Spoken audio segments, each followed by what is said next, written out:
How did I learn of footsies when I started playing? I read the footsie handbook and I started to think about, how do I get that bison to not hit that hard kick in my face? Well, I could walk backwards before he gets there, but what if he dashes? Oh yeah, I can hit that dash. Ensign, you have to stop thinking within the walls of your character, and you have to start thinking with the idea that you can predict what your opponent does and use that knowledge to take an action now. Use that knowledge to take an action now as far as what you think he'll do in a moment, and suddenly your shit will start to work.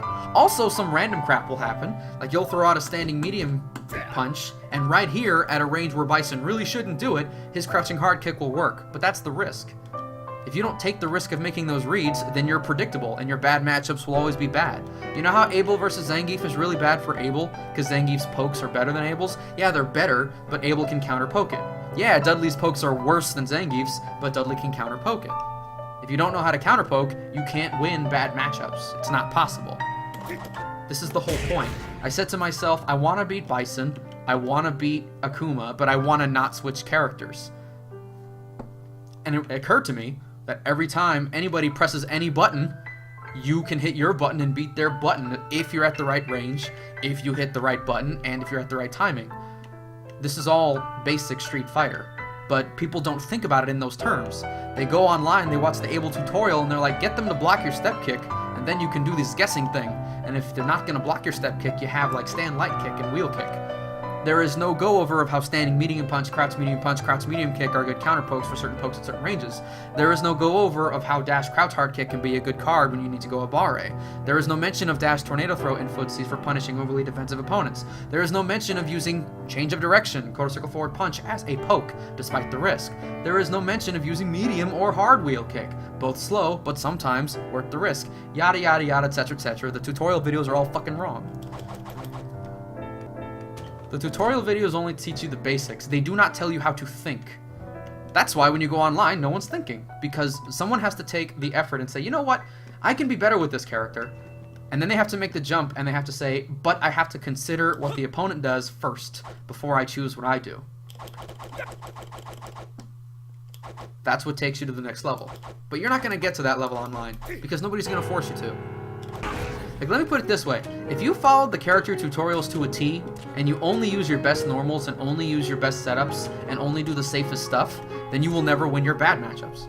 Because the reason your bad matchups are bad is because the shit that you learned in the tutorial video isn't as effective. So you have to learn the other game. Ensign, pick any character that you play, and then pick any normal you have trouble against, and I'll show you how to counter-poke it. You use Sea Viper, okay. Name a normal you have trouble against. You have trouble versus Vega's crouch medium punch. Okay. Let's do it this way.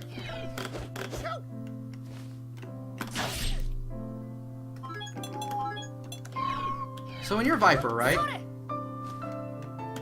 Heyo! What you have to do is you have to say, he's gonna walk towards me. And you walk away, and you space your poke right. Heyo! You have a poke for it. You just don't use it. Oh, well, you do have another poke for it, but you have to be standing at the right spot. If you're not standing at the right spot, it doesn't matter. Oh, wrong spot, too close. A little further.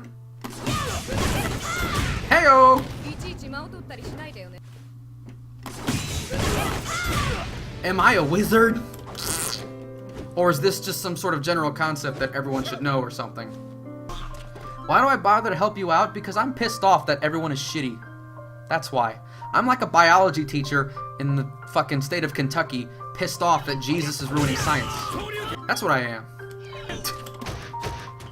No offense if you believe in Jesus, but I'm just saying. You know?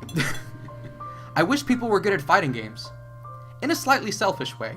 I want to go on Twitch and watch someone play Street Fighter 4 online and not have them win by gimmicks and not see somebody scrub out a scrub and not see two scrubs mash buttons. That's what I want to see when I go on Twitch, and I can't. I fucking can't. It's not possible. It's never gonna happen. I can't go on Twitch and watch people be good at the game. I can't. I have to wait for the Red Bull Kumite. I have to wait for Capcom Cup. Because nobody's good at the game. They're good at their character. There are some people who play online who are getting there and understand this stuff and are pushing the limits. But I don't see them applying that stuff online. Because people just gotta be like, they gotta be honest, and they gotta say, online and offline Street Fighter 4 are different games. They have to admit that. Then when they admit that, they can play online and pretend it's offline and try to build their offline skill set. Then when they do that and they respect their opponents, that's when online players can actually break the mold and get into offline play and not be shit.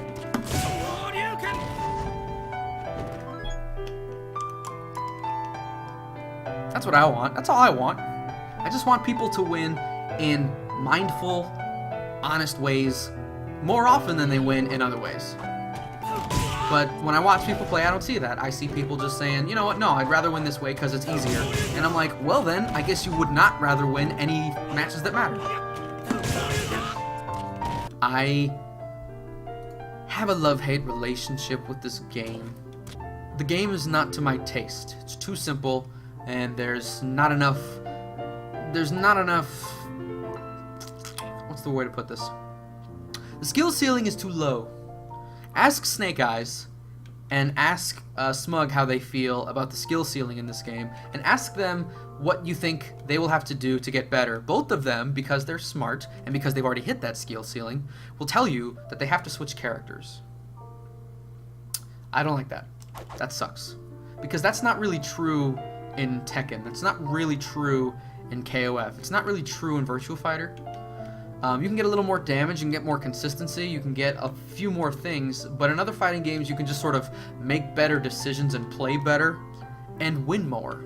In Street Fighter, the risk-reward is so pervasive that it really affects the psychology of the game to the point where I don't feel like I'm playing a person anymore. I feel like I'm just playing risk-reward ratios.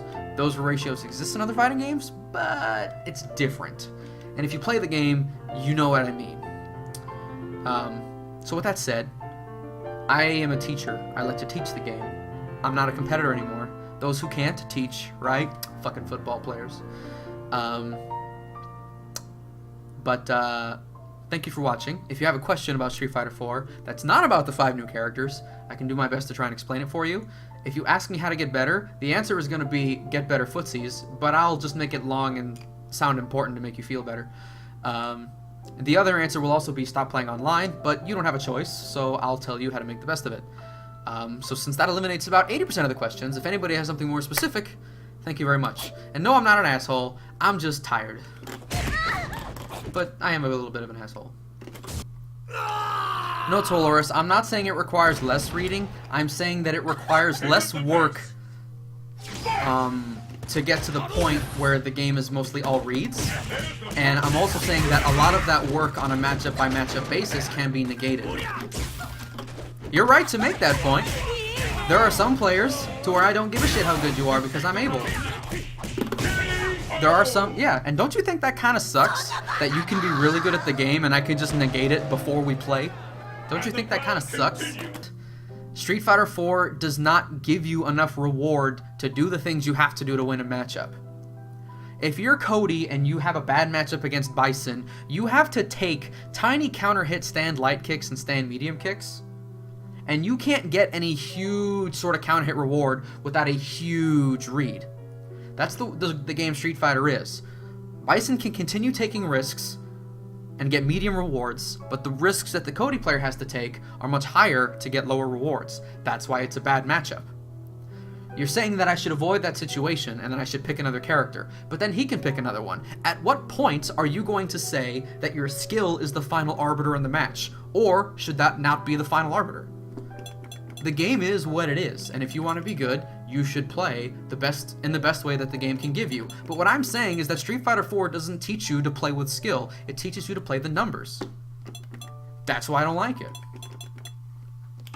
Play as safe as possible. Always play the best matchup possible. Always avoid damage as much as possible. Well, that's great, but then you're not ever trying to actually really adapt to the opponent. You're only making these sort of micro-adaptations in the sense that they'll give up and quit. You're not making the adaptation that says, you know what, I know I'm Dhalsim and you're Yoon, but I'm gonna mash hard kick because fuck you.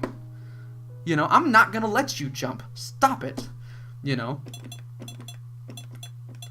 But the fact is, can Dhalsim even do that? Like, that's where it comes down to.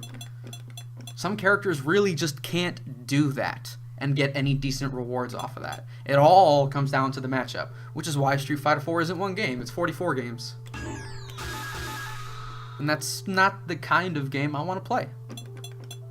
I want to play a game where when I'm good enough at it, I can beat you if I'm better than you, and the characters do matter, but not to the level to where my skill is negated or overridden by risk-reward. It's not technically overridden by risk-reward in this game, but you wouldn't know that by watching players of any skill level play. Why do commentators describe Wake Up Ultra as a terrible move when an unknown player? Kazunoko does it, it's American read.